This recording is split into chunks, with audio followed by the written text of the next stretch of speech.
books I read in January. I have about 14 books here, and I'm really excited to talk about them with you.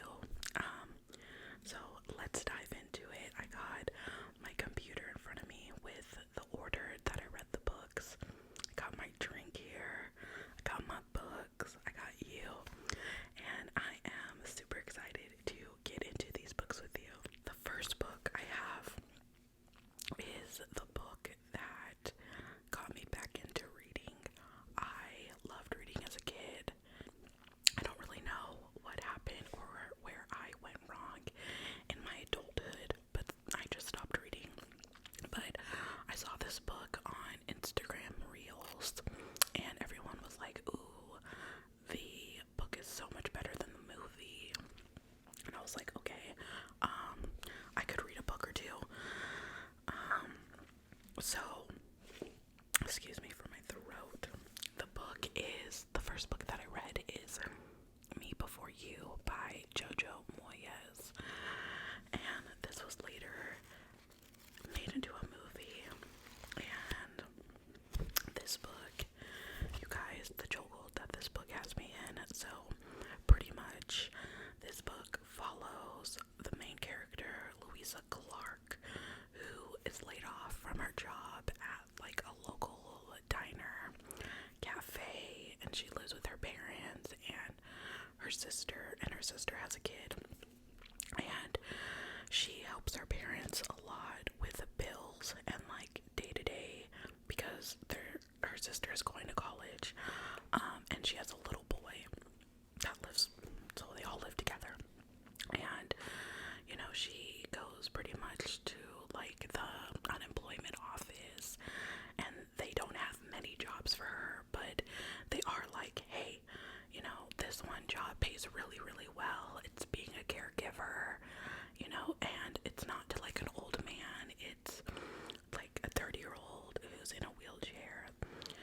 So that's how the book comes to fruition.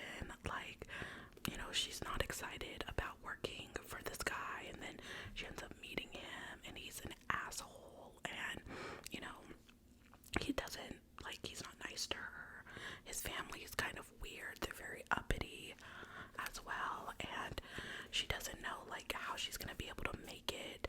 And then she finds out some things about him that she wants to change. I'm not gonna give it away because it's a really big part of the story, but she finds out a lot about him, and she wants to help him overcome some things. So she puts like together a whole plan on things that they can do to kind of get Will, the other main character, out of this predicament. This love story had me in such a chokehold, you guys. I cried when I read this book.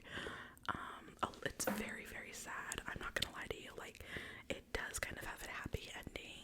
Not really. It's very sad, and you will just get so sucked into this book.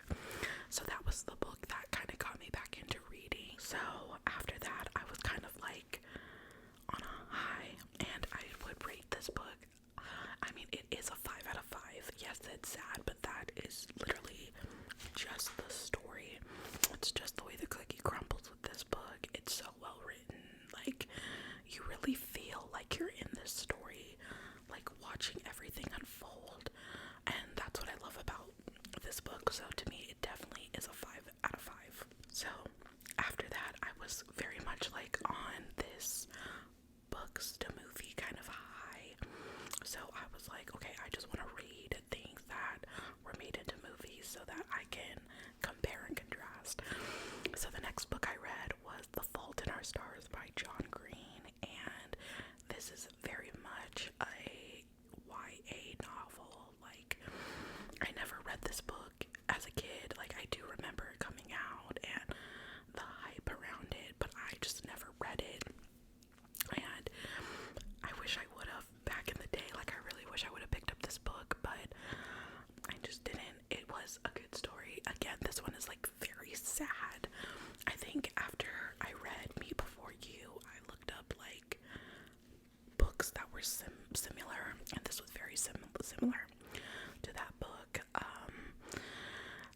I did enjoy this book. I read it all the way through, but I don't know, something about it, like, it was very fast-paced, which kind of didn't make you feel like the love story between the two characters was, like, not real, but, like, it just felt very, very forced and very fast.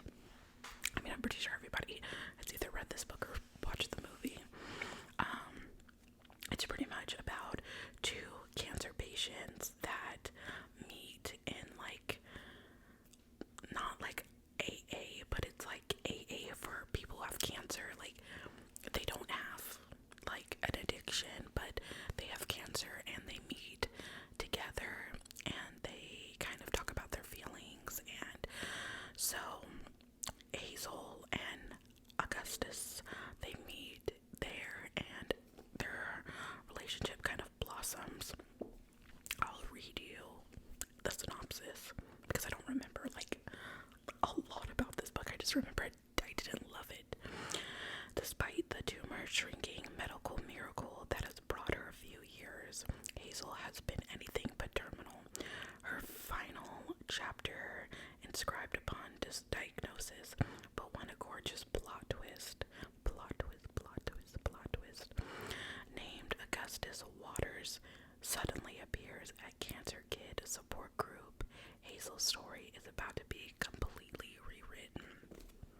And rewritten it was, because this story had, like, a huge plot twist that I was not expecting, and I do appreciate that as a reader. Very, very sad book. Like, I couldn't believe the ending. I give this one a 3 out of 5 because, I don't know, something about the writing definitely, like, showed me that it was written by a man, and I mean that in no disrespect, but I don't know, you know what I mean. Like, I love John Green, but I didn't love The Fault in Our Stars. So after I read those two books, I was kind of like, okay, I'm committed to reading. Give me everything. And my sweet husband,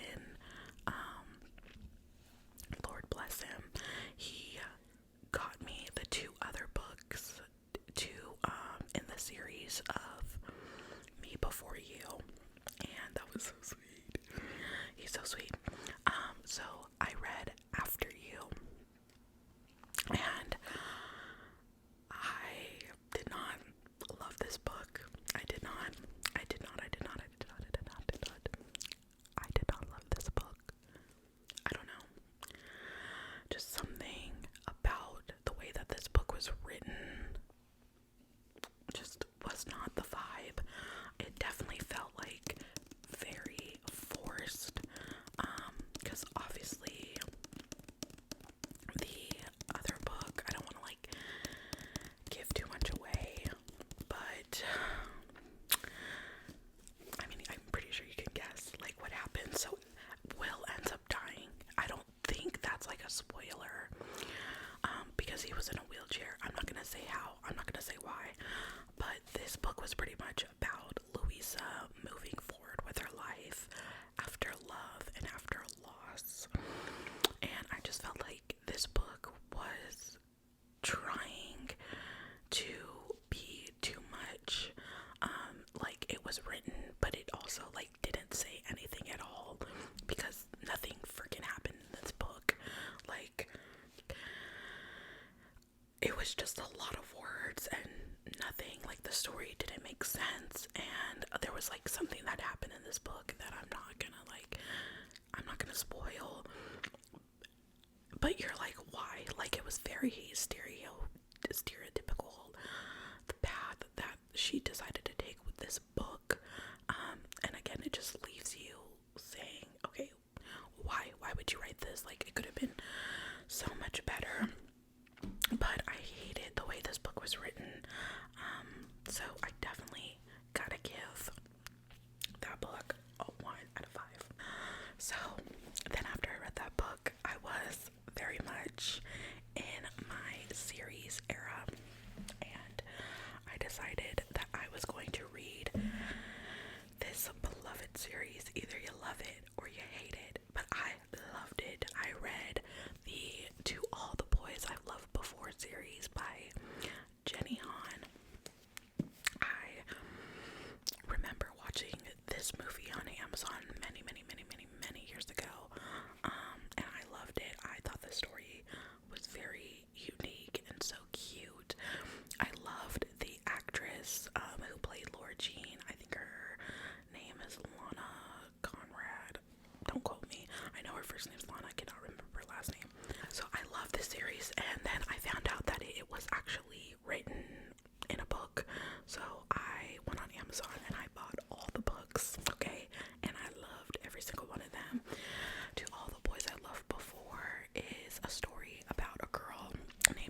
for Laura Jean, and it makes me really sad because I want to know what happens. She ends up going to college, and I want to know what happens. I want to know what happens.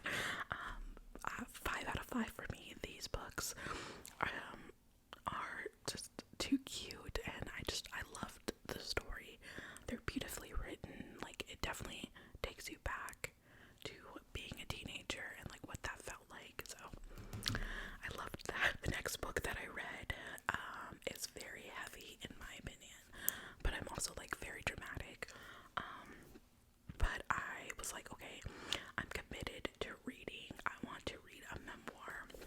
So the book that I reached for was In Order to Live, a North Korean girl's journey to freedom. This book, 5 out of 5 for one, like before anything else is said. This book is about a girl's guide to freedom, escaping North Korea.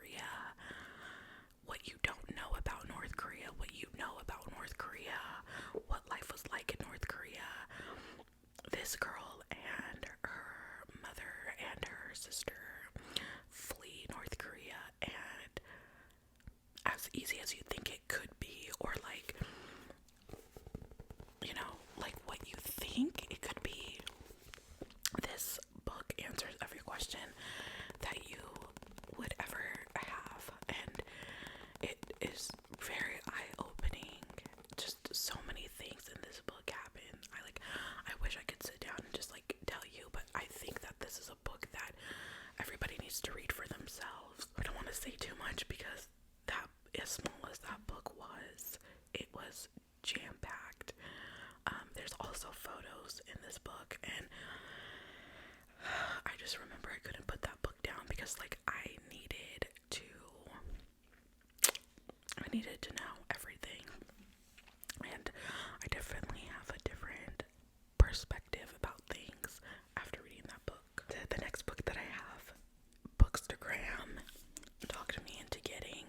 This book was highly, highly, highly talked about, praised over. Just nobody could say enough good things about this book, and it's actually one that I did not enjoy. It's The Love Hypothesis. I got this book because everybody on Bookstagram talks about it, and they say how good it is, and it's just such a great love story, and blah blah blah blah blah. I'm gonna read the back for you because this book was so bad that I actually don't remember a lot about it, except the bad parts, which I will tell you about. When a fake relationship between scientists meets the irresistible force of attraction, it throws one woman's carefully calculated theories on love into chaos.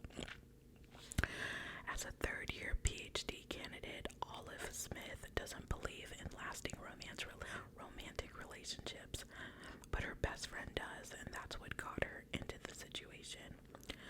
Convincing Anne that Olive is dating and well on her way to a happily ever after was always going to take more than hand-wavy Jedi mind tricks. Scientists require proof, so, like many self-respecting biologists, Olive panics and kisses the first man she sees.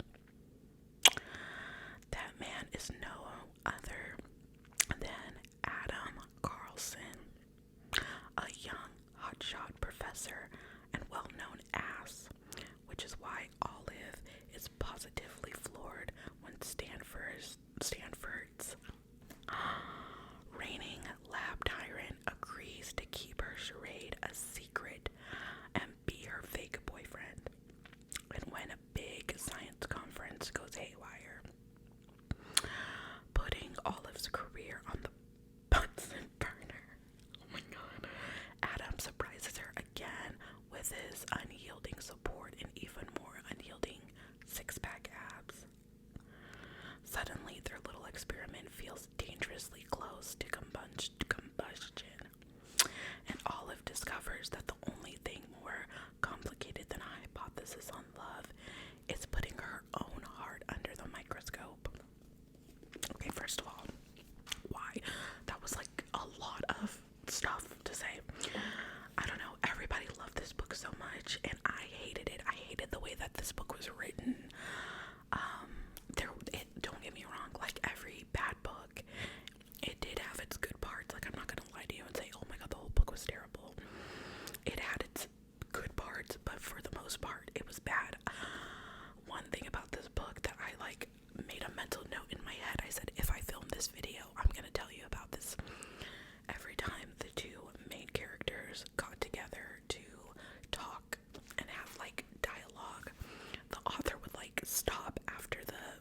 character said their first word, and then she would write like a page and a half of just like blurb that the character was thinking in their head, and that was every single time that the characters spoke to each other.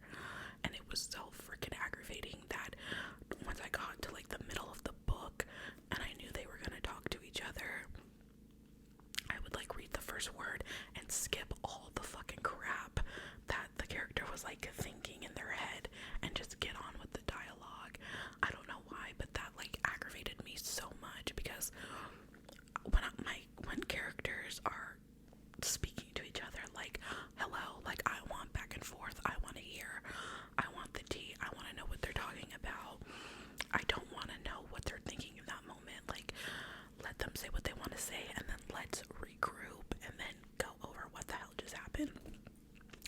I don't know, that was just throughout the whole entire story, and I feel like this really had the possibility to be like a really, really, really cute book.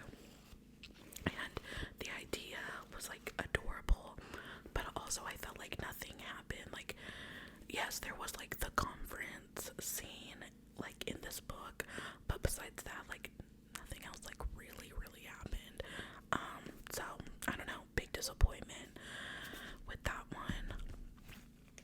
And you'd think I would have learned my lesson, but I went right back for another Bookstagram recommendation, and I am pleased to say that I wasn't disappointed this time. The next book that I read was Twisted Love by Anna Huang. This was the ultimate grumpy sunshine, almost enemies to lovers. I don't know if this would like truly be considered enemies to lovers, but everything about this book was just adorable. I loved reading this. The spy scenes in this book, and this is actually a 4-book series, and so I have one more book to read in this series, and let me tell you,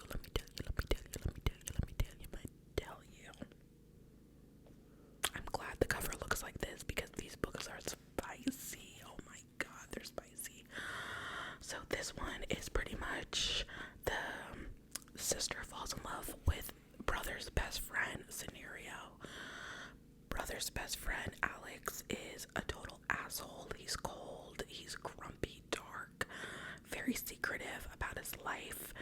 And Ava is sunshine, happy, trusting, loves everybody, gives everybody a chance. Her brother, Josh, actually goes to Central America for like a residency program that he's in, and ask Alex to watch over his sister. And from there, as you can guess, it happens slowly, not slowly, but kind of slowly, but it happens. Their relationship transforms, and so much stuff in this book happens, and so many things, and I'm trying not to spoil it. But a lot happens in this book, and like any relationship, but major highs, major lows. And this book was just beautifully written, and it really made you feel like you were in the story, and you felt the emotions of both characters, which sometimes can be kind of hard because like you want to side with one character, but you're really feeling the connection and the emotions. And all I gotta say is 5 out of 5. You gotta read that book. You gotta read the series. Gotta read it. So the next book that I have is another Bookstagram. I did see this on Bookstagram, and I was kind of like in between books and like trying to like figure out what I wanted to read next. So I picked this one up. This is called Autobiography.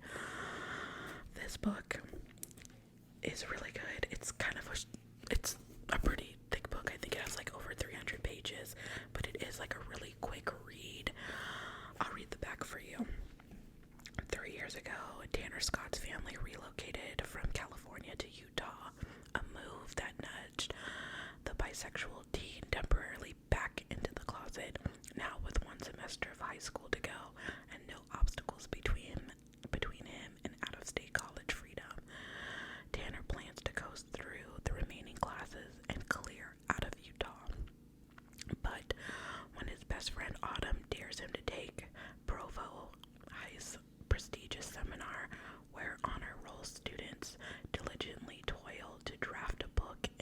master. Tanner cannot resist defying his better judgment and having a go, if only to prove to Autumn how silly the whole thing is. Writing a book in 4 months sounds simple. 4 months is an entire eternity. It turns out Tanner is only partly right. 4 months is a long time. After all, it takes only 1 second for him to notice Sebastian Brother, the Mormon prodigy who sold his own seminar novel the year before and who now mentors the class. And it takes less than a month for Tanner to fall completely in love with him. This was a very sweet book. It touched a lot on religion, acceptance, figuring yourself out. It's very much a young adult novel again, so it's not like super crazy, but it is deep. I don't know. I give this book a 3 out of 5. It's not like a completely memorable book, but I do remember that it was good and it was something to read. I definitely thought it was going to be a little bit different because when I read about this on Instagram, they touched more on like the religious aspect, and maybe it's just because I'm not Mormon that I didn't really feel the connection between that. But the ending's really sweet, so it's cute, like I said, but nothing memorable. Along with the next book that I read, which is my favorite, Half Night Stand. I don't know why I picked this book up. I got this book from Amazon, and I really cannot tell you why. It is about our main character, Millie, who is in a friend group with 4 guys. They're all single, and they want to push each other to date and get out there. She ends up falling in love with one of her best friends, and she catfishes him. I mean, I'm just gonna get to the freaking point with this book. Like, she catfishes him, and okay, well, she catfishes him kind of like, this is like just a book that you have to read to understand it. Some may consider it catfishing, some may not. I felt like this book was like a lot of words with nothing spoken. I felt like it could have been written better. I don't know. People really like praise Christina Lauren, which is like a dual author who ended up writing this book. And it wasn't bad. Like, the writing wasn't bad. I just felt like the story was kind of rushed. And it was like the typical best friends to lovers with like a little bit of scandal. I mean, it was good. It's like a 4 out of 5. It was like a super quick read. So the last 2 books, we'll get through them. I don't want to keep you here any longer than you need to be, right? Okay. So the next book again goes back to the Twisted series. This was Twisted Games. This book is about Bridget and Reese. I don't really know which one is my favorite because they are all so freaking good.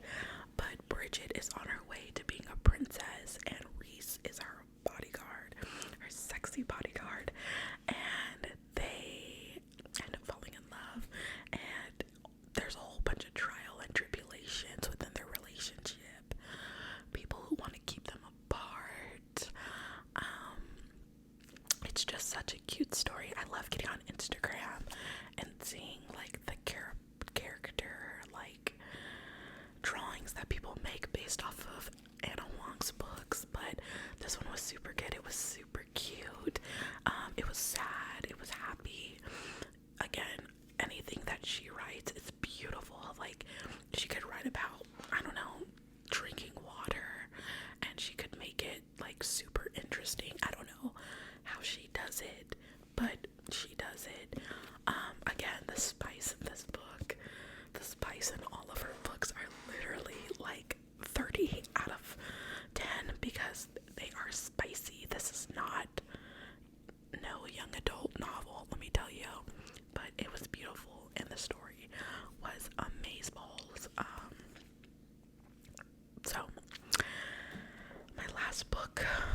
I'm done listening to you, Bookstagram, because you keep leading me astray. This is in 5 years. This is a very short read. I got this book because it's a short read. I just wanted like something to end the month with on like a really fresh note. This book is about our main character, Danny, and it's pretty much a synopsis is she's very much a planner. Everything in her life is planned out to the T, and of course curveballs come and throw her plans off course. The man that she thinks she loves, her best friend, her job, everything is just blown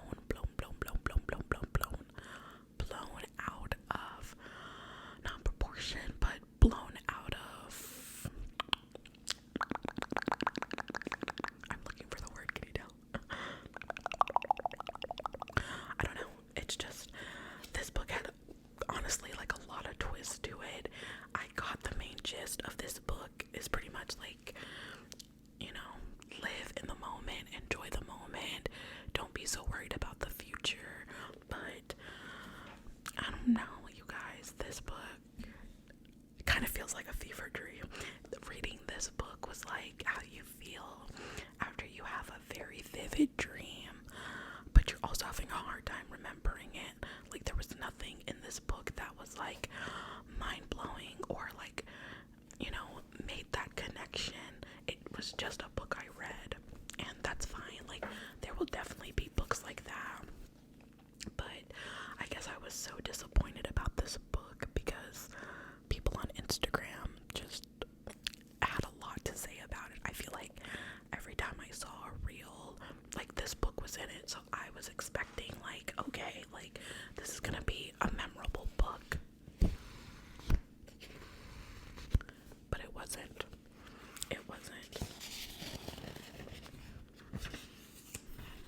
Literally, I give it like a 2 out of 5.